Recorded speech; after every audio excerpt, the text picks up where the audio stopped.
Hey guys, so we finally got our hands on the 5-liter Obscura Sling by Savior Equipment. I will say, took a little bit of time to get this. I saw a bunch of videos on YouTube maybe 3 or 4 weeks ago talking about this bag, and I was so excited to get it, and it just took forever to actually be able to purchase it, but I'm glad it's here because this is a bag that really makes the precedent about having a quick draw and be able to get to your firearm as quickly as possible. Most other slings that I've reviewed here on the channel, typically you'd wear them on your back, you'd have to swing it around to your front, and then you'd have to grab a zipper. This primarily would be carried on the front, and it allows you to quickly access and up front. I'm kind of glad you guys saw that because it's going to be one of the critiques we talk about later. But you pull down on this handle and you have access to your firearm. Now, this being the 5-liter, it's the larger of their two sizes. They also have a 3-liter. I got this one because it fits the MSP, which is probably the largest holster you guys would want to see in here. I did test out to see if I could fit a sidecar style holster, and unfortunately the dimensions would not really work for this. But because I've been using my PDP here, I wanted to try this out in this bag. And honestly, it's the biggest firearm I have, so we can really see whether or not it would work in this bag. It does look like it fits, but I will say there were a few hiccups. But we will go over that in a little bit. First, I want to kind of tell you about this bag, what it comes with, how it's set up, and what I think of the actual materials overall. So you can see it is a single sling bag. Has a center strap here, nicely padded.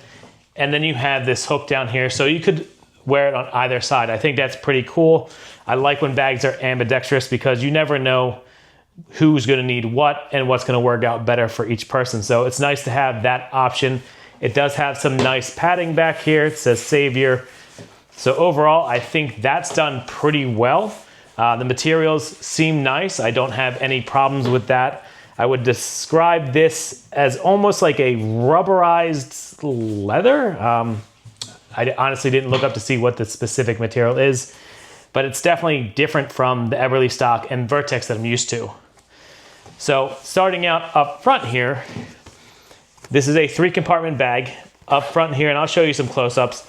You have a very small pouch, has a little hook and lanyard. For your keys, I would imagine most people are gonna use this for your keys and wallet. Decent space in there. You also do have a Velcro spot to put a patch on the outside here if you wanted. And I will say, I do think the gray looks pretty good. This does come in 4 colors. You have black, gray, I think red and purple or something kind of different like that. But normally I go with all black. I saw this gray, and you might notice in different pictures in the B-roll that I post, this gray kind of looks different in different shades of light, which may be a pro or con. I personally like it, but I could see some people seeing the color and seeing like a bluish tint, and maybe you wouldn't like that. So if you guys notice in the B-roll, it looks a little bit different. That's why different lighting kind of does contrast on this differently. Next, we have our second pouch here. And I don't have this set up yet because I just got this in. I just wanted to do a first look to let you guys really know what all it comes with and what my thoughts are. And then, I will gut one of my other bags and set this up accordingly. And then we'll take it out for some real world testing, and I will get back to you in several weeks, maybe a month or two, and really let you know my overall thoughts. So this second pouch right here, you have a pretty big pocket here and then 2 smaller pockets. And then the same thing on the other side, a big pocket and then 2 little straps. So the way I'm envisioning this is you got 2 extra mags, maybe a flashlight, a knife, tourniquet back here, probably a multi-tool back here.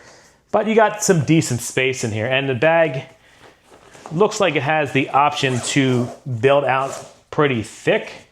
If I can get this to pull, it seems like it will have some decent space in there if you actually do load it out. And then finally, we will go to the last pouch, the CCW pouch. And just to show you guys the sheer size of this one, this here is my full-size PDP Professional ACRO. Has a magwell, has the full ACRO in an MSP by Tier 1, which honestly, I think this is probably the largest setup you would want to run in this. Like, you're not going to run anything with an extended mag. And honestly, this magwell here, and I'm going to include some B-roll, creates a bit of a problem. Could it just be me first using it? Yes. I will continue to work with this and see if it's just, you know, is it my specific draw or is it literally this magwell that's stopping me? Now, I did swap this out for my 226 and it seemed to work just fine. Now, let's go over what makes this a little bit different than most your other bags. So, because this is focused all about quick access, it gives you 3 options, which I think is really cool. Because not everyone is gonna need that, you know, instant, I need to get to my gun right away. They're not gonna feel comfortable with that. I could see some people like, whoa, that might get caught on something. I really don't want it that easy to get into. So it's cool that you have options. The first option is if this little buckle here is hooked to this strap. Basically, you just grab this big strap here and you pull, and it pulls it forward for you. That to me has seemed to work the best. And I will say in the video, it looks effortless. But I don't want you guys to be concerned. There is definitely a certain amount of pressure you have to pull on it to get it to go. I don't see this as something that's so light that it's gonna accidentally pull, because when I first saw the videos, I'm like, wow, that someone could like bump your bag and it falls open. It looks like it opens super quick, but that's actually not the case, which I do like. Me personally, I'd probably run it in this setup just because so far in my testing, it's worked every single time, regardless what firearm I have. The second option is disconnecting this little hook here. That just slides off the handle, bump it back, and basically this handle no longer can pull into the bag. This little clip right here, that is what actually will get you access to the bag. So then when you're going to grab it, you have to grab this and pull. Now for me, this is where it gets a little weird. And I can't tell if it's strictly the magwell on there, but I was having some problems when pulling where the zipper on this side was not coming down all the way. Now I was noticing 2 things. One, let me zip this up. Either the zipper itself would get caught on this little lip here. And I hope you guys can see that close enough. It would either get caught there or it would get down low enough just to hit that magwell. Now, this is where it's going to take extensive testing for me to really prove, is it the gun, is it the user, is it the bag? My initial impressions are that it's the gun and that the way where that magwell sits is just not really working out for this. So I'm kind of glad that I put this one in here so that we know right off the bat that if you run a very large firearm like this, that could be an issue. Again, I'm gonna do a follow-up review and figure out whether or not that's something that can be, is it the way I'm pulling it? But something worth noting if you're gonna buy this, because I wanna give you guys the most honest, real feedback. And just kind of, you know, I don't wanna tell you all rainbows and butterflies and you get the bag, I'm like, damn, I can't really use it, so.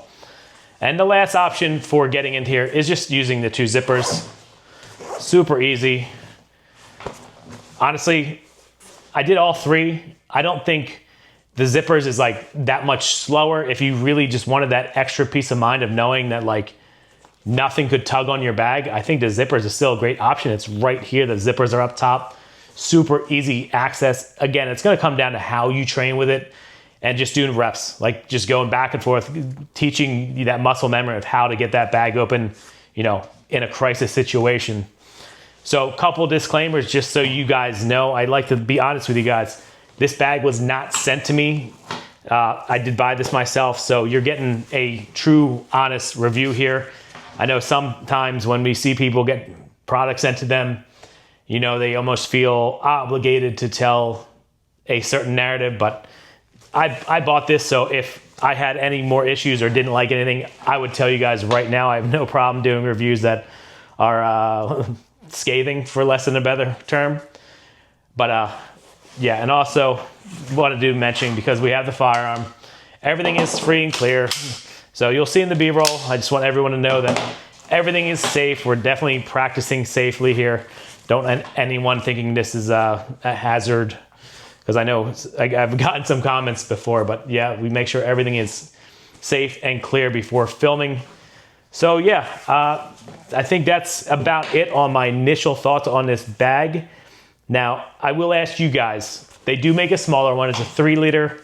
If you guys also want to see a review of that, let me know. I'll get one of those and we can kind of do a size comparison.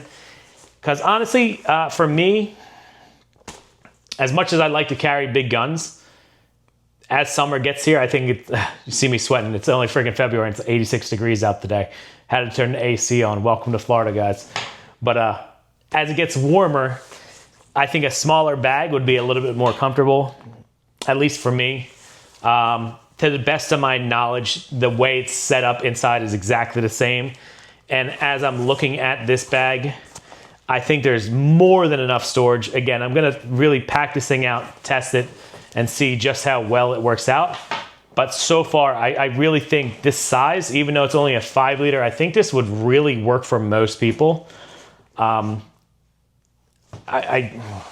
believe the Eberly stock is like 9 or 10 liters, and I feel like I could fit just about as much stuff in here that I could in there. So don't quote me on that size, but just rough handing it, looking at the space inside, I think roughly you'd get about the same amount of space as this 5 liter. So if you guys want to see a review on the 3 liter and have a comparison, let me know in the comments below, because obviously I love buying bags. I love reviewing products for you guys, and obviously, you know, this is a passion for me. So if you guys appreciate content like this, do me a favor, go ahead and like this video. And if you're not already, please subscribe. It does help out the channel. So I will test this out. I will get back to you guys in the near future. I'll let you know how's the material holding up. Is it showing wear? How's the draw going? Am I getting better? Is this gun just not the right gun for this bag? And, you know, give you some real world feedback, because so far every video I've seen, because the bag is so new, is just basically people getting it, testing it for a couple days.